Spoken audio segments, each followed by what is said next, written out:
Hello hi नमस्कार friends आज गोटे फ्रेश वीडियो को आपण मन को स्वागत करुच्ची।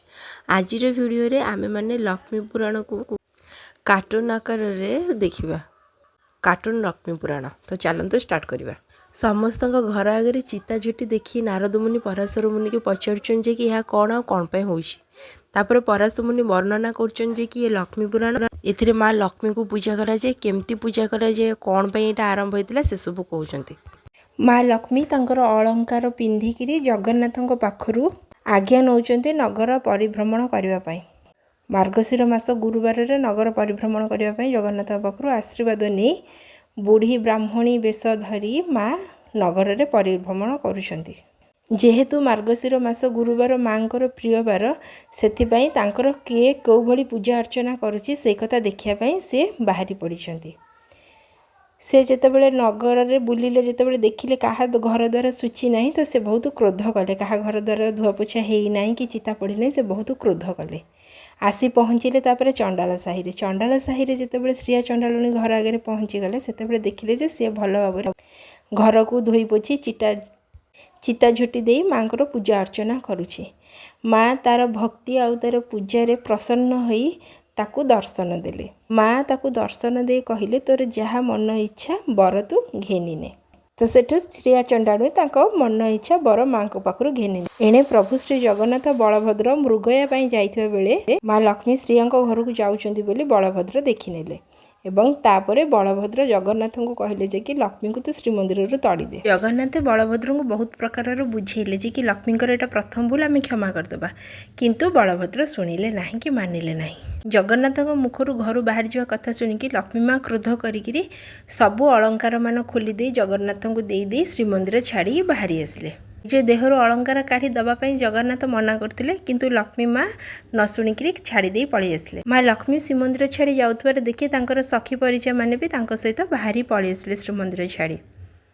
श्रीमंदिर माँ लक्ष्मी बाहरी आसी तांको बाप घर को न जाई समुद्र कूल रे बसी निज पाई नगर तैयारी करिया पाई विश्वकर्मा को स्मरण कले। माँ विश्वकर्मा को स्मरण करिबा मात्रे विश्वकर्मा सांगे सांगे आसी प्रकट हेले एवं माँ लक्ष्मी को पाई गोटे अति सुंदर नगर तैयारी करिदेले। से नगर को देखिकी माँ लक्ष्मी बहुत खुशी हेले एवं विश्वकर्मा को बहुत कल्याण कले। तापरे माँ लक्ष्मी अष्टबेताल को डाकी तांको निर्देश देले श्रीमंदिर को जाई सबु जिनस पत्र खाई देइकिरी हांडी कुंडी जेतक अछि सबु कचाड़ी भांगिबा पई। माँ लक्ष्मी निद्रापति को डाकी तांको आदेश देले जे प्रभु जगन्नाथ बलभद्रंकर आखिरे निद्रा घारिबा पई, एहा द्वारा कि अष्टबेताल श्रीमंदिर रे बसी सबु जिनस खाई भांगी रुजी करि परिबे। जगन्नाथ और बलभद्र गाढ़ निद्रा रे सोई गला परे अष्टबेताल गले मन इच्छा सबु खाइले हांडी कुंडी सबु भांगिकिरी कचाड़ी रत्न अलंकार सबू माँ पाखक बोही आनिले एवं माँ लक्ष्मी से सब जिनस देखिक बहुत खुशी हेले एवं अष्टबेताल को मन जाची बर देले। एणे श्रीमंदिर रे जेतेबेले बलभद्र एवं प्रभु जगन्नाथ उठिले देखिले तो श्रीमंदिर आउ किछि नाही एवं हांडी कुंडी सब भंगातुटा हेकिरी पड़िछि। किछि खाइबकु न पाई एबे से कौन करिवे बोली चिंता कले। एणे माँ लक्ष्मी माँ सरस्वती की डाकिकी आदेश देले जे पुरपल्लीर सबु लोकंक कंठरे माँ सरस्वती विजे हेबे एवं जेतेबेले प्रभु जगन्नाथ और बलभद्र भिक्षा मागिया को जिबे सेतेबेले समस्ते तांको तड़ी देबे भिक्षा न देइके एवं ठीक सही परी हेला मध्य समस्ते जगन्नाथ और बलभद्र को भिक्षा न दे तड़ी देले। तेणे जगन्नाथ और बलभद्र भिक्षा न पाइकिरी पद्मनाड़ खाई बंचिया पाइका मनस्थ कले, किंतु ताहा भी से खाई पारले नाही काहेकि ना पानी सुखी जाइकिरी सब पंक हेई गला। तापरे सत्यानंद नामक जणे ब्राह्मण किछि दान नहीं आसुथिबार प्रभु बलभद्र और जगन्नाथ देखिले।